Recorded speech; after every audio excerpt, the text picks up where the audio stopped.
అహంకారం నడినెత్తి మీదకి వచ్చి కొట్టుకుంటా ఉంది. అహంకారం తీస్తాం, తోలు తీసి కింద కూర్చోబెడతాం. మీకు ఒళ్ళు ఒక్కొక్కళ్ళకి మీకు ఎక్కడెక్కడ ఉన్నో తెలియట్లా. మీకు అహంకారాలు పెరిగిపోయినాయి. మీకు ఆధిపత్యపు అహంకారంతో అధికారుల మీద దాడి చేస్తే మిమ్మల్ని ఎలా తీసుకెళ్లాలో, ఎలాంటి శిక్ష పడాలో మీకు ఖచ్చితంగా చేసి పెడతాం. మీకు ఇష్టారాజ్యంగా చేయకండి. అహంకారంతో నడినెత్తి మీద కళ్ళు నెత్తికెక్కాయి. మీకు ఈ ప్రభుత్వం చాలా త్రికరణ శుద్ధిగా అందరం కూర్చొని మేము కలిసికట్టుగా ఉన్నాం. ఇక్కడ ఇది కూటమి ప్రభుత్వం, ఇది వైసీపీ ప్రభుత్వం కాదు. ఇది ఇష్టారాజ్యంగా మీరు చేస్తారంటే కామ్గా కూర్చునే ప్రభుత్వం కాదు.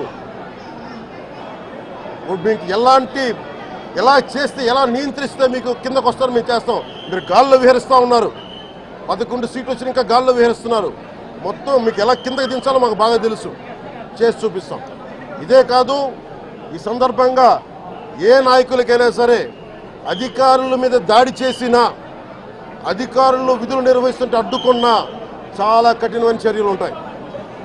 ఈరోజు నేను వచ్చి ఇక్కడ ఎందుకు వచ్చాను జవహర్ బాబు గారి దగ్గరికి అంటే, ఆయన ఒక ఎస్సీ ఎస్టీ కులానికి సంబంధించిన వ్యక్తినో వీటి గురించి అని కాదు.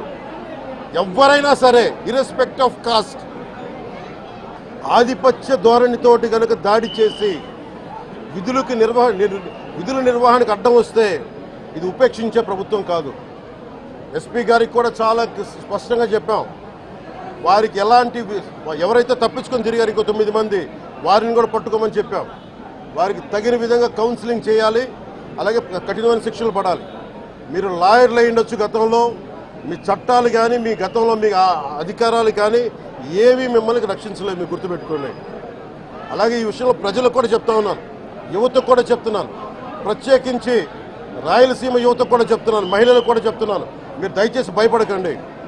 ఈరోజు జవహర్ బాబు గారి భార్య భయపడతా ఉన్నారు.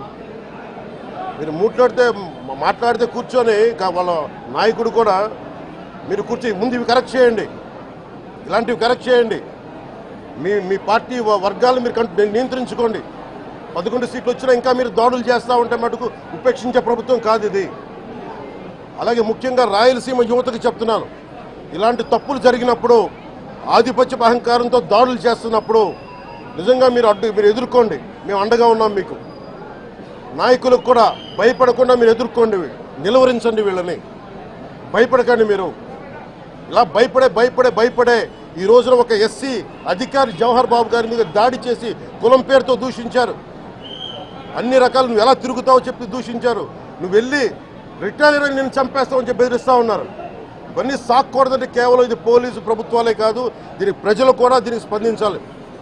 ఓట్లేసి మన పని అయిపోయిందంటే కదా, ఇలాంటి వాటికి మీరు బయటకు వచ్చి మాట్లాడాలి. భవిష్యత్తులో ఇలాంటి నాయకులు మళ్ళీ ఎన్నికల్లో పాల్గొనాలంటే కూడా వాళ్ళకి భయం రావాలి. మీరు ఆ స్థితిలో ప్రజలు కూడా దీనికి అప్రమత్తంగా మీరు కూడా దీనికి బాధ్యత వహించండి. ప్రభుత్వం మీకు అండగా ఉంటుంది.